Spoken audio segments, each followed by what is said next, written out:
From somewhere deep in the Simpsons YouTube rabbit hole, it's Late Night with Captain Wacky.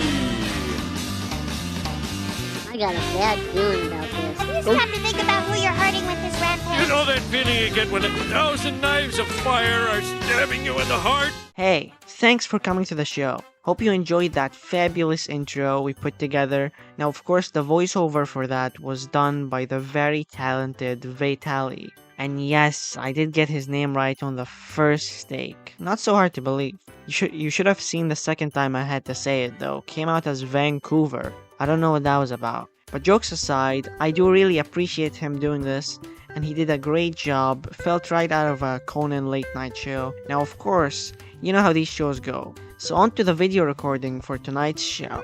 Before we begin with any video, I want to show you this activity. I've thought up a little game to give some backstory. I've been consistently coming into contact with these videos that are titled something like, "Why did X character's voice change?" Stuff like that. And these videos are not just 2-minute videos that show the start and the end of the evolution of the voice. No, it runs very long. They run 15 minutes max. There's a Marge video that is 15 minutes long, and all of that to say, yeah, Julie got old. And I mean, yeah, they're right, but 15 minutes is a bit overkill, don't you think? But what I wanted to do was not to make fun of these videos, because that would be mean and I have engaged in similar conversations. But what you've probably noticed is that only, and yes, only modern characters, well not modern, but characters that still retain their original voice actor are the only characters that get this kind of treatment. But you never see people doing it with classic characters like Popeye, Mickey Mouse, or Bugs Bunny. You never see comments going, "Oh, that Walt, he sure is getting up there in age." And part of that reason is people analyze the voices because they're worried. They're worried that after a point, the actor won't be able to do the voice anymore. So basically, they're scared that if the voice actor dies, that means they won't be able to watch more of their cartoon. But with classic characters, you already know that Walt Disney, Mel Blanc, or Mia Questel are gone. So we'd rather focus on their highs rather than their lows. Me, on the other hand, have took it upon myself for you, my loyal fan base of about 4 people. No, it's more like 2. I made a little compilation game showing their first and last appearances. So let's start off with Mickey. Mickey went from more of a high-pitched, happy-go-lucky rascal to more of an experienced and calm neighbor. Have a listen. Oh, I can't be mad at you. Come on, shake! Hi, Musketeers. Well, let's get things rolling. You ready? Right. Okay, Musketeers. All together now. And a long time ago, in a galaxy not so far away, it's in our galaxy, on planet Earth actually, Betty Boop, played by Mia Questel, had the weirdest kind of evolution because she sounded the same, but she sounded older at the same time. Betty Boop, What do you do? boop boop be-doo. You bad dog, look what you've done. You are very kind, son. Long time no see. Work's been kind of slow since cartoons went to color. But I still got it, Eddie. Boop boop be-doo. And for the next voice, it's tragic, really. A voice that went from a likable, fun personality to what is most often described as nails at a chalkboard, and losing all what made it good and becoming obnoxious, insufferable, and even loathsome. That is just what people said about me when I hit puberty. But no. Just a little self-deprecating humor. My voice would never be described as obnoxious. Oh, but the actual real voice, the last voice, is Bugs Bunny, played by an actor called Mel Blanc. He probably had the roughest voice change. He had the Marge Simpson effect, pretty much. His voice got gravelier. Gravelier, is that a word? It's a word now. Everybody across the world should be using gravelier. Gravelier, and it's actually hard to listen to. Take a listen for yourself. What's up, Doc? Come here. Listen, Doc. Now, don't spread this around. But, confidentially, how do you do? Nice of you to drop by me humble abode. Yeah. My name is Bunny, Bugs Bunny Esquire, to be exact. Ooh, yeah. Ooh. Hey, just an apple polishing minute. So with that, we see now that this whole character sounding different thing has always existed. And it's because of, aging. It's natural, it's normal. But don't let my fun segment deter you from analyzing people's vocal cords. You keep on doing that. Until the end of time, I will be too. Anyways, let's head to the main video and the 3 episodes Conan O'Brien wrote for The Simpsons has had lots of creative heads who were instrumental to making the show what it is today. Many came and went, some stayed up until today, for better or for worse. But perhaps the most iconic of all is Conan O'Brien. Now you might be wondering, who the heck is Conan O'Brien? And most importantly, why is she crying? Conan O'Brien was a writer for The Simpsons and SNL back in the late 80s and early 90s, before landing his late night show gig, which continued up until 2021, with lots of highs and lows, but either way, he booked it. But for a while, he was just working for The Simpsons. And he continued to have a thriving career far past The Simpsons. But wherever he went, The Simpsons DNA followed him everywhere. Well, actually, it's more that his DNA was so integral to the classic Simpsons formula, or classic Simpsons as a whole. Now, to be clear, we're gonna be talking about seasons 4 and 5. For those 2 seasons, you probably heard phrases like, this is the best season, it's the strangest season, or it's the wackiest season. And it makes so much sense when you consider that the writer's room of those seasons included none other than Conan O'Brien. Now, in order to explain what Conan did for The Simpsons, we must first explain what seasons 4 and 5 did for The Simpsons. Ratings for The Simpsons were already very high. They had nothing to prove. They could put out lackluster content from here on, they kinda did, and nobody would bat an eye. But starting from season 4, the show took a giant leap. The show started becoming more wacky, weird, absurd, surreal, and somewhat high concept. It was no longer grounded in reality. Homer could go to space. The Simpsons get an elephant, and Bart even gains fame overnight because of a slip of the tongue. One of those doesn't sound so far-fetched, honestly. Like, there's nothing outlandish about The Simpsons owning an elephant. Like, come on, don't be ridiculous. But the show was no longer a reflection of real life, and that was great. I totally liked that direction. Other people at the time didn't care so much for it, but that topic is nor here nor there. The Simpsons was changing, so this is where Conan fits in. Conan was brought in during season 4 to be a primary member of the Simpsons writer's room. Now, while some might argue that 2 seasons isn't enough to be a primary part of a show's legacy, I would argue against it, because without Conan's input on The Simpsons' most influential seasons, the show might be totally different today, because who knows how the future of the show might have turned out.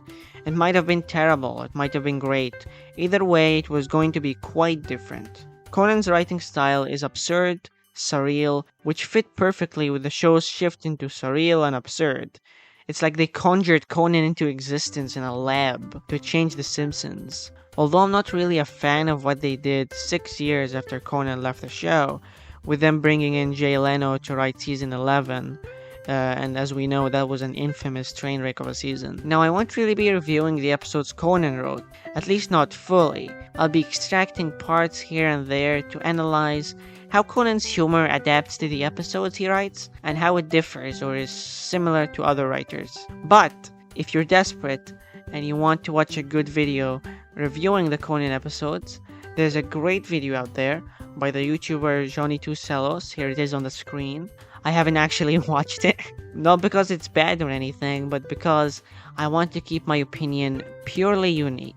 And also, I will feel really sad if I see someone doing this topic much better than I did. Anyways, if you say that in front of the mirror 3 times, you lose your ability to go off topic. We again won't be reviewing the episodes, we'll be analyzing specific parts And the most specific part I want to address is how Conan's wackiness manifests itself in the episodes. All 3 episodes share a lot of DNA. They're very clearly Conan O'Brien.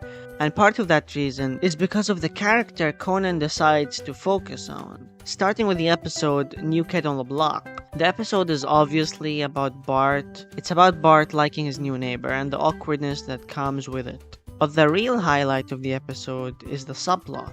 Conan is the king of the subplots.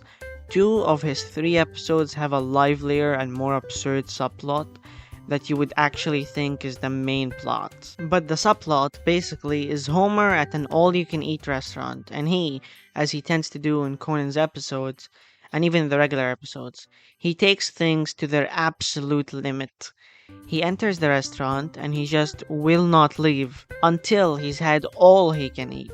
And knowing Homer, that means he's gonna keep on going. It's very reminiscent of that Treehouse of Horror, where he's just forced to eat a plethora of donuts over and over again, and will not budge. When it comes to food, Homer is just unmatched. So he keeps on eating until he's literally has to be dragged out of the restaurant. And this whole part of the episode has a lot of Conan-esque gags, especially him being dragged out. It feels like something you'd see in a Conan remote, albeit more cartoony. Or more cartoony than Conan regularly is. There's also elements of Conan's late night humor when Homer is circling around the room thinking of what he needs to do and names Don Quixolot or whatever, and him and Marge bicker over the name, and he goes to check and then tiptoes around the topic when he finds out he's wrong. Feels like a Jordan sketch, which is funny since Jordan didn't come into the Conan dynamic until 2010 when he took over the TBS show. The episode then takes another insane escalation where Homer hires Hutz, Judge Hutz, to sue the all-you-can-eat sea restaurant. It really is such a silly escalation of an already goofy concept. Homer standing as still as a cat, not wanting to let go of all the food. Just go to another all-you-can-eat restaurant, Homer. But no, he's stubborn and he's gonna get what he wants. So this is actually so crazy, hires Hutz, and Hutz treats this with complete sincerity. He's seen cases like this before, as crazy as it might sound. Phil Hartman's relaxed performance as Hutz just knocks me out every time. There's something about that smug confidence that is so perfect. And of course ending with Homer making a deal with the captain to turn Homer's food-eating addiction into an attraction. Now moving on to Marge versus the monorail, what is arguably the best Simpsons episode ever. While the episode is titled after Marge, and she is the main focus of the episode, Conan's addiction to absurdity and silliness sneaks its way once again, as the highlight of the episode is none other than, once again, Homer. Conan focuses on Homer, this time making him the main driver of the absurdity. He literally becomes the monorail driver, conductor that is, with 0 qualifications, which once again is very reminiscent of a Conan remote, of him entering into something that he's completely clueless about, although maybe it's a little bit exaggerated. And another thing I failed to mention before, but Conan created this character, the sea captain, who is not really a captain, he's a phony, a hack, a fraud, but that doesn't matter. What matters is that Conan brought him to life. In the previous episode we just talked about, New Kid on the Block, and he makes another brief appearance in this episode. It ties the Conan verse together very nicely, but sadly he does not appear in the next episode Conan wrote, which is, yes, really sad. It would have been perfect. But I guess him being in monorail was purely a coincidence then. I can't help but think though, what might have been if he had been in Homer Goes to College? Oh, if only there was a way to know. We are the Knights who say, Play Dungeons and Dragons for 3 hours. Well, what was that all about? Anyhow, Conan's absurd writing style is at its peak in this episode, with him not being able to operate the monorail, nearly throwing Bart off the train as an anchor. Everything is just prime Conan O'Brien. Oh, and how could I forget the Music Man parody song, the monorail song? Absolutely iconic. Conan really loves his Music Man. He did the same thing at the Emmys and even got to perform Monorail live a couple of years ago. Well, it was a decade ago, but still a couple of years ago. Now on to Homer Goes to College. I'm sure you don't want to hear me say the same 4 words over and over to explain this one too. So I'll just lay down all the very specific similarities I felt to Conan's humor that translated well to the episode. Homer Goes to College has all of the absurd wackiness that you'd expect from Conan's humor, the same things that were present in the other 2 episodes. What I find especially unique is Homer's interactions with the other characters. Everyone at the college or at home finds him to be kind of a nuisance. And that kind of reminds me of the dynamic that Conan O'Brien has in his remotes, where he talked to Jordan Schlansky or any of his staff members or people out in the open, and there would be this dynamic where he would be kind of silly, open, and very expressive, and when everyone else would kind of stare at him with this "what is this guy doing" look. Now you're probably wondering, what has this video led to? What's the thesis? Since I've shown you what Conan did to the show, you're probably wondering, how much did he really affect it with those 3 episodes? With his humor style, absurdity? Now, of course, a lot of people contributed to The Simpsons becoming more wacky, surreal, sci-fi, high concept. But Conan really laid the groundworks, and I feel that in some way, his humor, wackiness, not only did it actually save The Simpsons, at a time where it could have become more sterile and boring, but he really set the groundworks for what's to come. Mike Scully, who showran seasons 9 to seasons 12, had this kind of wacky energy to his episodes, and it's very reminiscent of like season 4, season 5, the Conan style of humor. He really built on The Simpsons, made it way better than it was, and helped send The Simpsons into a new era of wackiness and surreal territory. And of course, with the help of many people like David Silverman, Al Jean, a lot of great talented people. But Conan really was an important benchmark in a huge writer's room. Now, this is the end of the video. I hope you enjoyed. And to end the video, we're not going to do an outro because that's outdated. We're not going to do a giveaway or a Patreon. We're going to end the video with a little song performed by a host with limited musical ability. So here goes. It's the end of the video song, the part that's never shown on here. I'm just wasting the viewers' time now. Everyone wants to leave and go grab a drink, but they can't cause I'm singing a song that goes on and on. Ba-da-da-da-ma, oh.